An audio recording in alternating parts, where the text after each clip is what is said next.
1 minute 3 marker के लिए each question, और उसके बाद 2 मिनट से ढाई मिनट 5 मार्कर के लिए, और 11 मार्कर के लिए 8 मिनट। हेलो एवरीवन, कैसे हैं आप लोग। तो आइए आज मिलते हैं एमपीपीएससी 2020 में selected Vandana Gupta ji, assistant director in school शिक्षा विभाग। तो मैम आपको बहुत बहुत शुभकामनाएं। Thank you so much, and Jyoti ji आपका बहुत बहुत धन्यवाद मुझे इनवाइट करने के लिए और मेरे अनुभव सभी लोगों तक पहुंचाने के लिए। जी बिल्कुल। अपनी जर्नी के बारे में बताइए कि आपकी जर्नी कहाँ से स्टार्ट होती है। थोड़ा सा आपके मन में कब आया कि मुझे इसकी तैयारी करनी चाहिए। शुरुआत से ही था सिविल सर्विसेज में आने का, लेकिन फर्स्ट ऑफ ऑल मैंने ग्रेजुएशंस किया, उसके बाद जॉब अपॉर्चुनिटी भी थी, लेकिन शुरू से था कि सिविल सर्विसेज करना है। तो 2018 से मैंने अपने आफ्टर ग्रेजुएशन के बाद 2018 से मैंने तैयारी स्टार्ट की। चूँकि ये प्रक्रिया बहुत लंबी हो गई ड्यू टू सम रीज़न्स, आयोग एंड अदर चीज़ें भी, लेकिन फाइनली अभी 2020 में मुझे पॉजिटिव रिज़ल्ट मिला है, तो मुझे काफ़ी खुशी भी है मेरे पोस्ट की। और शुरुआत तो बस यही चीज़ है, शुरुआत से था कि सिविल सर्विसेज तो करना ही है, ऐसा है। आप कहाँ से। मैं उज्जैन ज़िले में नागदा तहसील है, वहाँ की से निवास करती हूँ। ठीक है।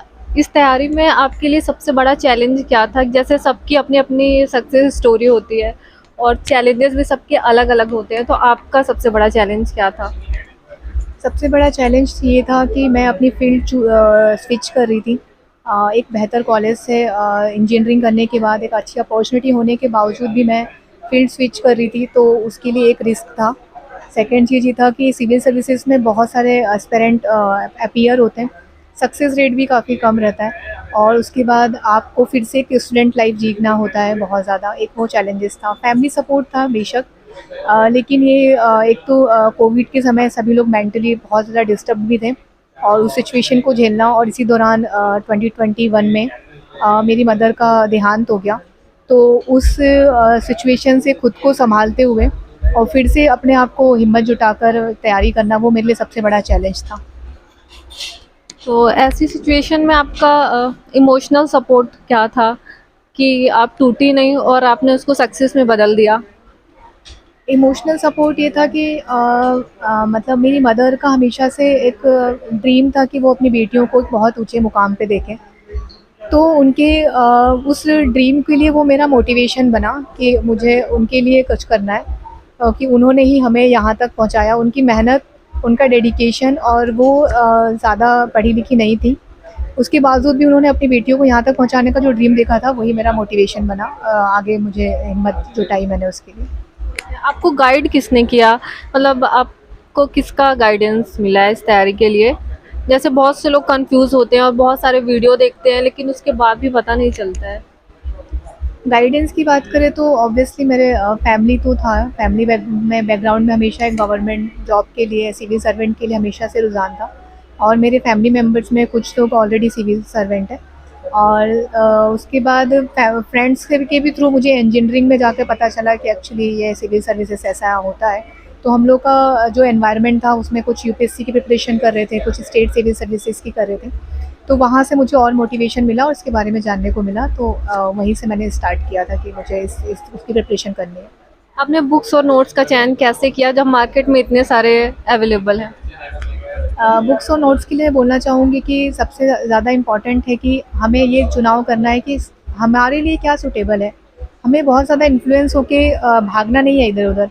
हमें क्या नोट्स पसंद आ रहे हैं वो हम पर है, और आपको जो भी मार्केट में अवेलेबल है नोट्स, वहाँ से आपके रिसोर्सेज जो भी सिलेबस का मैक्सिमम पार्ट कवर हो रहा है, आप वो चूज़ करिए। मैं ये नहीं बोलूँगी पर्टिकुलर कोई पब्लिकेशन, कोई कोचिंग के नोट्स, मैं उस पर बिल्कुल नहीं जाऊँगी, सबका ये अपना अपना पर्सनल चॉइस है, लेकिन इम्पॉर्टेंट ये है कि आपका सिलेबस का हर पॉइंट कवर हो जाए, ये इम्पॉर्टेंट है। आपने एनसीईआरटी पढ़ी और ये कितनी इम्पोर्टेंट है, क्या सबको पढ़नी चाहिए या फिर जिसको लगता है उसी को।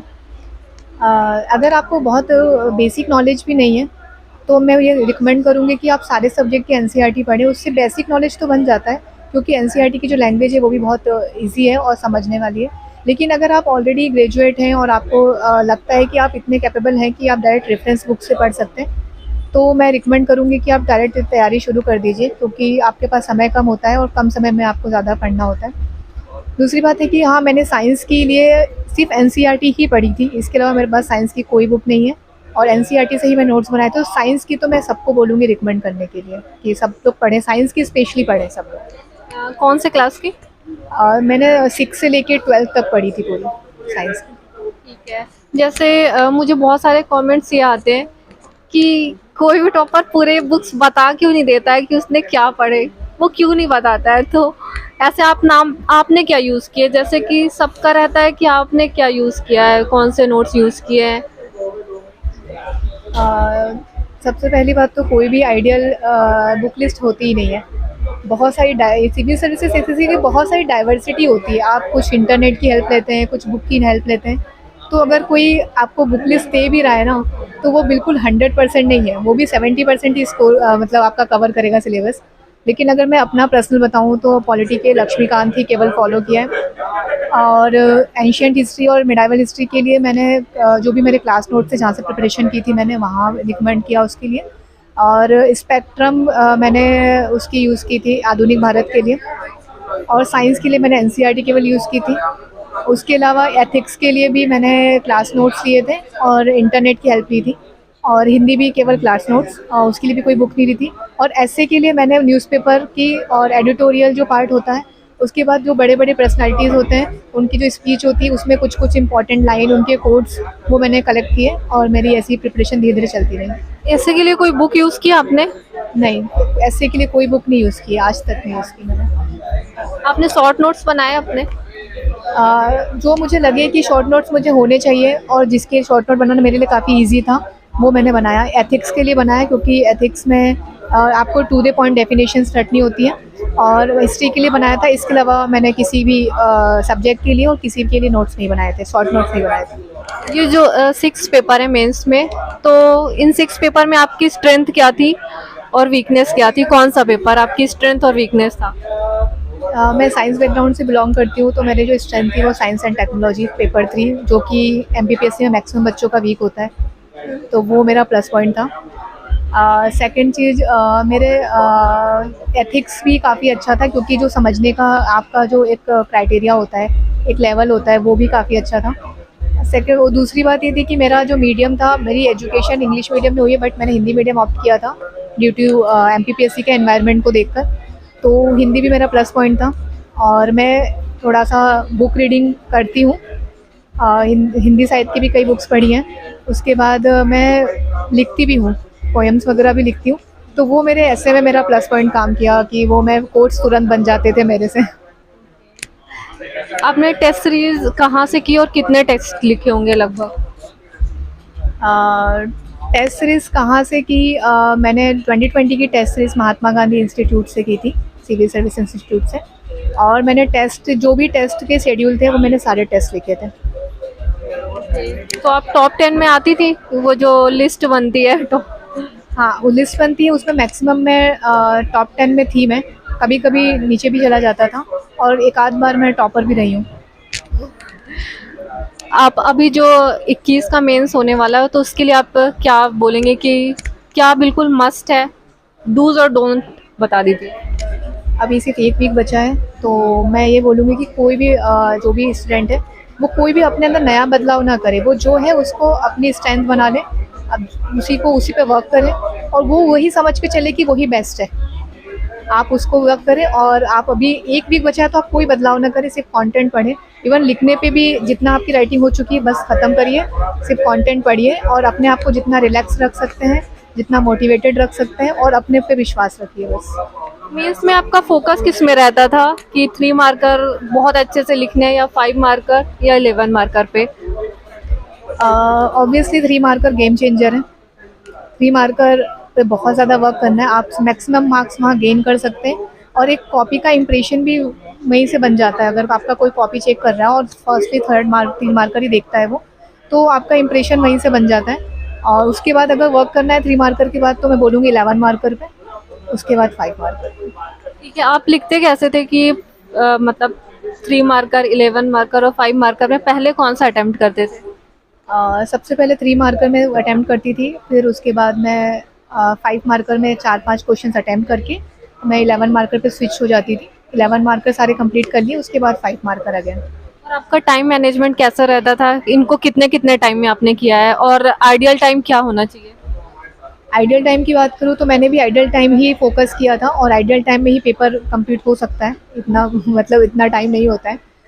1 मिनट 3 मार्कर के लिए ईच क्वेश्चन, और उसके बाद 2 मिनट से ढाई मिनट 5 मार्कर के लिए, और 11 मार्कर के लिए 8 मिनट। तो इसके बाद भी अभी भी आपके कोई एग्ज़ाम वगैरह है? हाँ, 2019 का मेरा इंटरव्यू है, 2021 का मेंस है, 2021 फॉरेस्ट मेंस, 2022 का मेंस है। तो कॉन्ग्रेचुलेशंस, और आपको डीसी की पोस्ट मिले। और इसके बाद और कुछ बोलना चाहेंगे? आपने पेन कौन सा यूज़ किया? मैंने बहुत ही बेसिक पेन यूज़ किया था, 3 रुपए का आता है। पायलट पेन यूज़ कर सकते हैं क्या? ये पर्सन टू पर्सन, मुझे लगता है सबकी पर्सनल चॉइस है, और किसी को मतलब सबका अपना अपना होता है, किसी की स्पीड जिससे बन जाए, जिससे आप अपनी स्पीड मेंटेन कर सकें, आप अपनी राइटिंग अच्छी कर सकें, वो आप ऑप्ट करिए। किसी के, मुझे लगता है ये खुद का ऊपर यूज़ करो, एक्सपेरिमेंट करो, देन अप्लाई करो। किसी की इसमें मुझे लगता है किसी का सुनना चाहिए, आप खुद के ऊपर अप्लाई करना चाहिए इसमें। आपने ब्लू पेन यूज़ किया या ब्लैक? मैंने 19 वाला ब्लैक पेन यूज़ किया था, 2021 में ब्लू पेन यूज़ किया था। अभी आपकी एंगेजमेंट भी हो गई है, तो आप कैसे मैनेज कर रही हैं? ऑब्वियसली मैं एंगेज हो चुकी हूँ रिज़ल्ट आने के 4 महीने पहले, और सबसे मेन चैलेंज ये है कि हमारा जो प्रोफेशन है, जो मेरे फियांसे हैं वो यूएस में शिकागो में वर्किंग है और मेरा यहाँ पर है, तो सबसे बड़ा चैलेंज यही है कि हम लोगों को अभी कैसे मैनेज करना है। बट ठीक है, ये पर्सनल लाइफ भी बहुत बैलेंस, और बहुत जब आपकी काम होती है देन आप प्रोफेशनल लाइफ में बेस्ट कर सकते हैं, तो काफ़ी अच्छा भी है। ऑब्वियसली मुझे उनकी तरफ से भी काफ़ी सपोर्ट मिला, इवन अभी भी है, और सभी लोग, मेरी फैमिली सपोर्ट काफ़ी है मुझे अभी, इवन आज की डेट में भी काफ़ी है। आपकी लव मैरिज या अरेंज? अरेंज मैरिज है मेरी। थैंक यू सो मच आपके गाइडेंस के लिए, और आप यहाँ आए। Thank you so much, thank you.